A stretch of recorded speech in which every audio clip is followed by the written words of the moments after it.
सिंह जी, भारत के दबे कुचले शोषित वर्ग को जगाने वाले साहब काशीराम जी, बहुजन समाज में जन्मे सभी संत महापुरुषों को नमन करते हुए सम्मानित मंच को मेरा क्रांतिकारी जय भीम। साथियों, आज 14 अप्रैल बाबा साहब के जन्म दिवस की आप सभी को हार्दिक शुभकामनाएं देता हूँ। आप सभी का आभार व्यक्त करता हूँ, हार्दिक अभिनंदन स्वागत करता हूँ।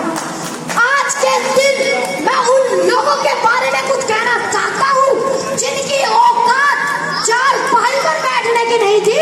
आज वो बड़े बड़े पदों पर बैठकर कह रहे हैं कि बाबा साहब ने हमारे लिए किया ही क्या है। मैं उन लोगों को बता देना चाहता हूँ कि बात 26 नवंबर 1949 की है।